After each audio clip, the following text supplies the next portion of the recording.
ಚಳಿಗಾಲ ಮಳೆಗಾಲ ಅಲ್ವಾ, ಅದಕ್ಕೆ ಮನುಷ್ಯರಷ್ಟೇ ಅಲ್ಲ ಬಾಗ್ಲಿಗಳಿಗೂ ತೊಂದರೆ ಆಗುತ್ತೆ.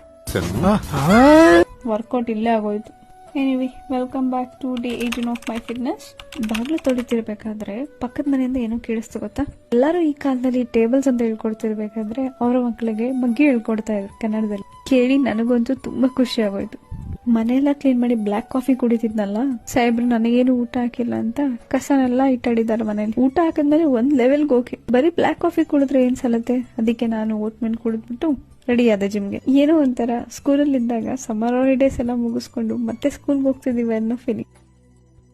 ಈ ಸ್ಕೂಟಿ ಬಗ್ಗೆ ತುಂಬಾ ಜನಕ್ಕೆ ಗೊತ್ತು. ಸ್ಟಾರ್ಟ್ ಆಗದೆ ಇರ್ಬೇಕಾದ್ರೆ ಶೋ ಅಪ್ ಮಾಡ್ತಿದ್ದೆ, ಸ್ಟಾರ್ಟ್ ಆಗ್ಬೇಕಾದ್ರೆ ಏನು ತೋರಿಸ್ತಾ ಇದ್ವಿ ಅಲ್ವಾ? ನೀವು ಒಂದ್ಸಲ ನೋಡಿ ಅಲ್ಲ. ಒಳಗೆ ಹೋಗ್ತಾ ಇದ್ದ ಜಿಮ್ಗೆ ಯಾರು ವೆಲ್ಕಮ್ ಮಾಡಿದ್ರು ಅಂತ ನೋಡಿ. ಇವತ್ತು ಒಂದ್ ಬೆಕ್ನ ಇಲ್ಲಿ ಕರ್ಕೊಂಬರ್ತಿದ್ದೆ ಅಂತ ಹೇಳಿದೀನಿ, ನೆನ್ಪಿದ್ಯಾ? ಇವನ ಹೆಸರು ಚಾರ್ಲಿ ಅಂತ ಇಟ್ಟಿದ್ದಾರೆ. ತುಂಬಾ ಖುಷಿ ಆಗೋಯ್ತು. ನನಗೆ ಜಿಮ್ಮಲ್ಲೂ ಒಂದು ಪಾರ್ಟ್ನರ್ ಸಿಕ್ದಂಗೆ ಆಯ್ತು. ಅದತ್ರ 1.5 ತಿಂಗಳಾಗಿತ್ತಲ್ಲ ಜಿಮ್ಗೆ ಬಂದು, ಅದಕ್ಕೆ ಇವತ್ತು ಪೂರ್ತಿ ಸರ್ಕ್ಯೂಟ್ ಡೇ. ಬಾಡಿ ಪೂರ್ತಿ ವರ್ಕೌಟ್ ಮಾಡ್ಕೊಂಡು, ಅಂದ್ರೆ ವಾರ್ಮ್ ಅಪ್ ಅನ್ಕೊಳ್ಳಿ. ನಾನ್ ವೆಜ್ ತಿನ್ನಲ್ಲ ನಮ್ಮ ಮನೆಯಲ್ಲಿ ಸೋಮವಾರ ಕೂಡ, ಬಟ್ ಮೊಟ್ಟೆ ನಾನು ಮಾತ್ರ ಬೇಯಿಸ್ಕೋತೀನಿ. ಪ್ರೋಟೀನ್ ಅಂತ ಏನಾದ್ರೂ ಒಂದೇ ಒಂದು ಇರ್ಬೇಕಲ್ಲ.